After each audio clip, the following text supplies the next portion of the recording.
Qu'est-ce qui se passe souvent quand je vais d'abord le nettoyer. Tu sais ce qui se passe souvent qui fait que souvent tu n'arrives pas à laisser tes mauvaises habitudes et que tu n'arrives pas à implémenter une nouvelle habitude que tu veux réellement faire, par exemple commencer le sport, commencer à lire ou bon, faire quelque chose de vraiment constructif que tu veux. Tu sais vraiment ce qui fait que tu n'arrives pas à le faire, c'est parce que tes mauvaises habitudes sont plus attractives que les bonnes habitudes. Moi, je sais pas si tu comprends.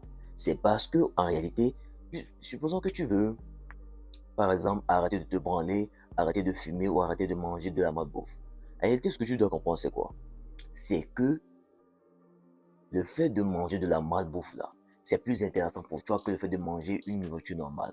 Le fait de te branler est plus intéressant pour toi que le fait de mettre une autre activité dedans. Le fait de fumer est plus attirant pour toi que le fait de faire une autre activité. Je sais pas si tu comprends un peu.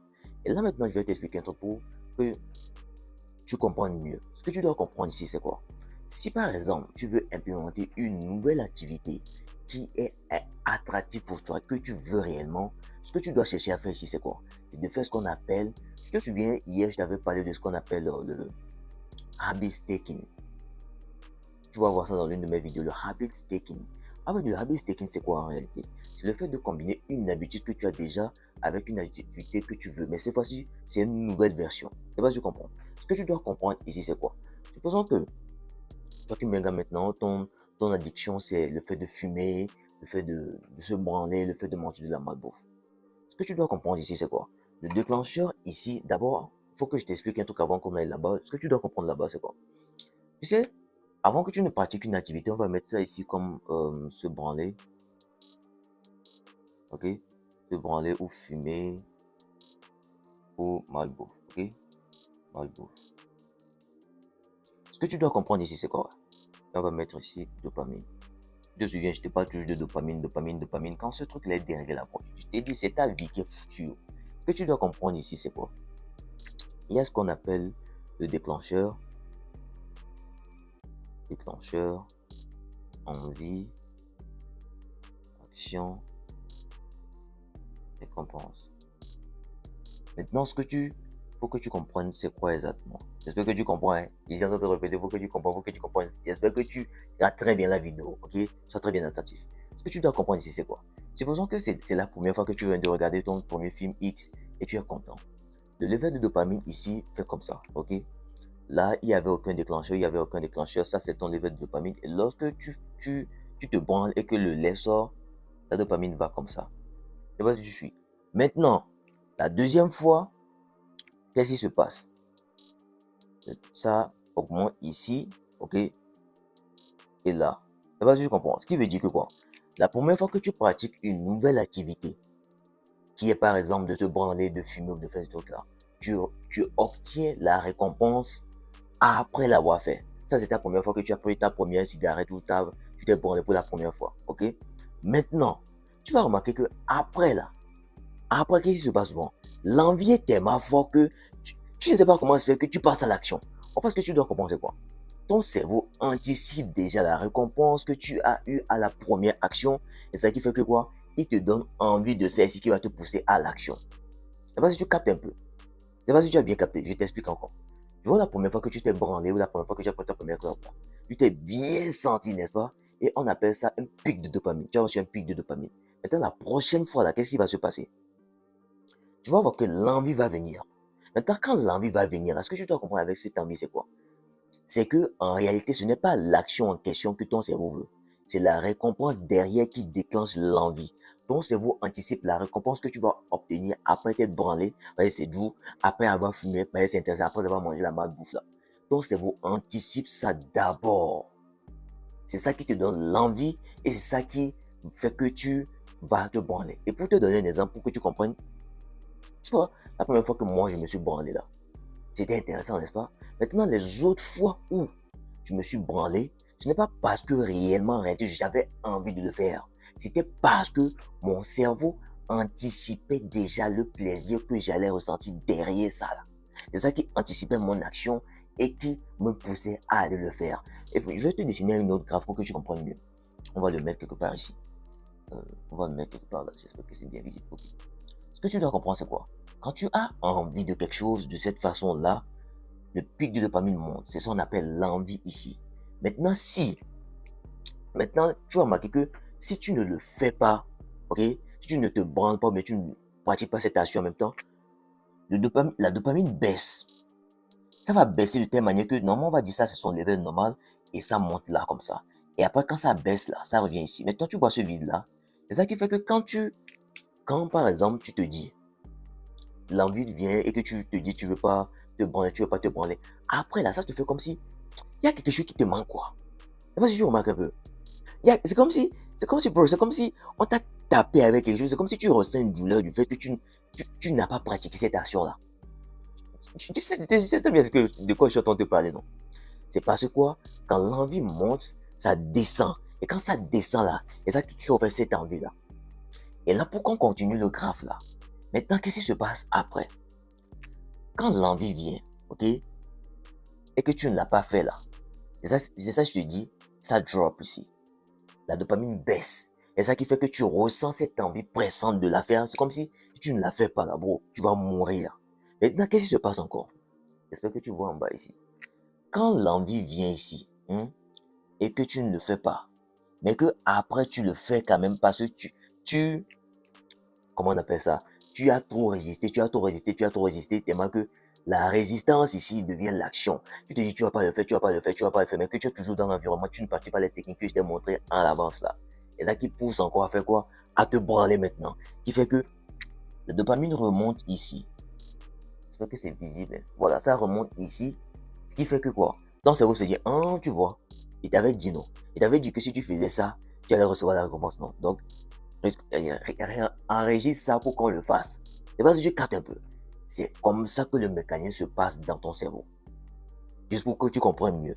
J'ai réellement essayé de faire ça le plus simple possible pour que tu comprennes. Ok? Pour que tu comprennes, pour que tu ne te perdes pas. Maintenant ici, comment réellement utiliser ce système de récompense de dopamine là pour que tu le réinvestisses plutôt dans une activité qui est plus constructive pour toi que de le mettre dans une activité qui ne te rapporte rien d'intéressant, qui va en fait te détruire à long terme. Ce que tu dois comprendre ici, c'est quoi? Le fait, la première fois que tu l'as pratiqué, tu as eu la récompense ici. Maintenant, après ce qui se passe, c'est quoi? La prochaine fois que tu auras envie de faire, le niveau de dopamine sera plus fort sur l'envie que la récompense. 100 fois plus fort que sur la récompense ici. J'espère que tu me suis. Maintenant, ce que tu dois chercher à faire ici, c'est quoi? C'est faire ce qu'on appelle, comment je remettre le nom est parti, le habit sticking. Qu'est-ce que ça s'appelle en réalité? La nouvelle version que je suis en train de te dire. Lorsque l'envie va venir, tu sais qu'est-ce qui crée l'envie souvent? C'est l'ennui, la solitude, tu te sens dans une émotion bizarre, et ça qui fait que l'envie vient et que ça te déclenche le truc. Au lieu de dire dans ta tête que non, quand l'envie vient, je vais commencer par le faire là. Écoute bien ce que je vais te dire ici. Quand tu es seul souvent et que l'envie vient, change ça. Je t'ai dit dans l'une de mes vidéos que le cerveau a cette comment on appelle ça, très bonne faculté à associer les trucs. Supposons que par exemple, l'envie, on va dire l'ennui ici, l'ennui, ça te pousse à te branler. Qu'est-ce que tu dois faire ici la prochaine fois que tu vas sentir l'envie? Au lieu d'aller ici pour te branler là, mais que quand l'envie vient, tu vas sortir courir. Sortir, courir, faire du sport. Sortir, courir, faire des pompes,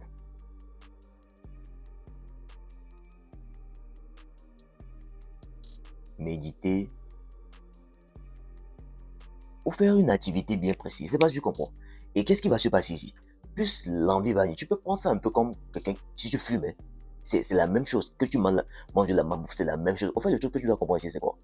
C'est de transformer au fait le fait que comment on appelle ça, les déclencheurs comme l'ennui, les trucs là, tout ce, je sais pas si tu comprends un peu. C'est de transformer ce déclencheur-là, au lieu de le mettre dans le fait de te branler ici, tu le mets plutôt dans une autre activité qui est plus constructive. Et fais en sorte de plus le répéter possible. Parce que c'est plus tu vas le répéter, ton cerveau va commencer par construire ce schéma que quand l'ennui, les trucs là viennent là, au lieu de le mettre dans une activité bizarre, tu peux le mettre dans une activité constructive. Et si tu te souviens bien, au début, je t'ai montré un dessin. Hier, comme je te disais, je m'ennuyais. Et au lieu de passer ce temps à aller scroller et rester de belles montagnes, je me suis dit, pourquoi ne pas mettre ça dans une activité constructive? Moi, j'aime dessiner. C'est quelque chose de très intéressant pour moi. Et ça me permet plus aussi d'encore plus améliorer ma capacité de dessiner. Et là, je me suis mis, j'ai dessiné. J'avais envie de rien faire, je m'ennuyais. Du coup, tu vois, souvent, quand tu t'ennuies, tu veux peut-être aller scroller sur TikTok ou si tu as toujours ton habitude de te branler, tu vas aller te branler. Moi, le truc que j'ai fait ici, c'est quoi? Au lieu d'aller passer mon temps à scroller et faire des trucs bizarres, très simple, je dessinais. J'ai dessiné, j'étais très content quand je dessinais, tu vois. Et en même temps, j'avais mis mon podcast que j'écoutais. Ça me permettait plus de réutiliser cette façon-là de façon constructive. Et maintenant, si tu as quelqu'un, par exemple, tu veux commencer par aller à la salle de gym, tu veux commencer par lire, tu veux commencer par faire une activité constructive, mais que tu trouves que c'est ennuyant, que tu trouves que c'est bizarre, ce que tu peux chercher à faire ici, c'est quoi? Moi, je suis un fan de manga. Il n'y a pas quelqu'un qui a trop regardé manga que moi. Il n'y a pas quelqu'un qui a joué aux jeux vidéo que moi. Bro, moi, je suis un crack dedans. On m'appelait, on appelle ça Play Store. Tu connais Play Store? On m'appelait Play Store quand j'étais euh, sur les bancs d'école, au lycée, tout ça. Et manga, bro, il n'y a pas quelqu'un qui a regardé manga que moi. Il peut rester là à regarder manga comme ça. Le truc, c'est que quoi? Tu vas arrêter, regarder manga, arrêter, c'est pas trop mal. Mais quand c'est trop excessif que tu le fais, au lieu de vraiment passer ton temps à vraiment faire quelque chose de constructif, c'est là que le problème est en réalité. Ok? Maintenant, qu'est-ce que tu dois faire ici, c'est quoi? Ce que tu dois chercher à faire ici, c'est que tu peux associer le fait de regarder un manga avec le fait d'aller à la salle de gym. Je t'explique. Par exemple, supposons que tu aimes quelqu'un, tu aimes regarder les mangas, mais que tu sens que aussi tu as besoin d'aller à la salle de gym pour commencer vraiment à travailler sur ton physique, vraiment commencer à faire quelque chose de vraiment constructif. Tu peux te dire, tu peux associer le fait de regarder, on va faire ça comme ça. Tu peux associer le fait de regarder, on va dire regarder, on va dire non, plutôt aller à la salle, aller à la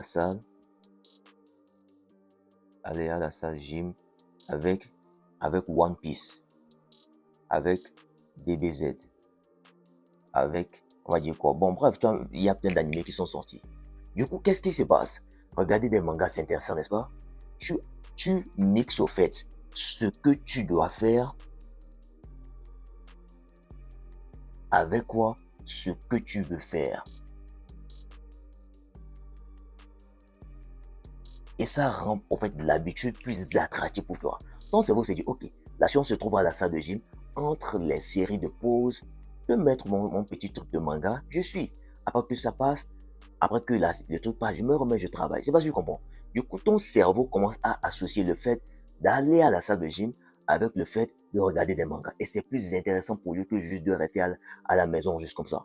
Et comme si par exemple tu as quelqu'un, tu joues aux jeux vidéo, moi, je suis un très grand fan de jeux vidéo, bro. Je suis un très grand fan de jeux vidéo. Ce qui se passe ici, c'est quoi? Comment j'ai pu transformer cette habitude de trop jouer aux jeux vidéo au fait de moins jouer aux jeux vidéo et de le mettre dans des bonnes activités? La première chose que j'ai commencé à faire ici, c'est quoi? C'est le fait que faire quelque chose que je dois faire, par exemple, quoi? Par exemple, supposons que je veux commencer à lire alors que j'aime jouer aux jeux vidéo. Qu'est-ce que je peux faire ici? Je peux dire, après avoir lu 10 minutes, je jouerai mes jeux vidéo, mais de façon contrôlée, pas trop. Je sais pas si tu comprends. Juste pour commencer, pour un début. Et ce que tu vas remarquer ici, c'est quoi? Plus tu vas associer le fait que de lire et le fait de jouer, au fur et à mesure que tu vas le faire, ton cerveau va commencer à apprécier le fait de lire. Et au fur et à mesure, diminue le fait que tu joues aux jeux vidéo progressivement sans que ton cerveau ne s'en rende compte que tu es en train de le sevrer brusquement. Et la deuxième chose que tu peux faire aussi, c'est quoi? Tu te souviens, si tu sais bien, si tu es un fan de jeux vidéo, tu vas savoir que le personnage évolue. Les personnages évoluent en fonction des quêtes que tu fais, en fonction des trucs que tu fais. Tu peux par exemple mettre dans la vie réelle, et moi c'est ce que j'ai vraiment fait qui m'a vraiment permis de switcher carrément et de laisser cette habitude pressante de trop jouer. Tu vois par exemple dans l'une de mes vidéos, je t'avais montré une sorte de case où tu peux remplir les trucs pour un peu comme tu sais, si tu es en train de tracker ton truc là, ton évolution. Tu vois par exemple dans le manga, comment on appelle ça? Solo leveling. Tu vois que le personnage, souvent, quand il, comment on appelle ça, il évolue, il y a sorte de level qu'il débloque des nouvelles trucs là. Moi, je l'ai réadapté à la vraie vie pour que tu comprennes mieux. Tu peux par exemple set up une sorte de case comme ça que tu mets sur 30 jours et à chaque fois que tu lis, à chaque fois que tu fais les trucs là, tu coches, tu coches, tu coches. C'est comme si toi aussi tu étais dans le manga, mais dans la vraie vie avec de réelles activités qui te servent. Je sais pas si tu comprends un peu. C'est juste un exemple pour que tu comprennes mieux comment réellement changer tes mauvaises habitudes que tu as et les rendre moins attractifs et de les mettre dans des bonnes activités que tu veux réellement faire et de les rendre attractives. J'espère que tu as vraiment compris ça. Et mon livre se trouve dans la bio. C'est un livre où j'ai réellement mis toutes les techniques que j'utilise qui m'ont vraiment permis de sortir des addictions que j'ai eu par le passé et comment est-ce que je réutilise mon temps et ma façon de me fixer mes objectifs et de créer mes habitudes pour vraiment avancer vers mes objectifs et vraiment les atteindre et vraiment avancer dans ma vie. On se retrouve dans une prochaine vidéo. Peace out.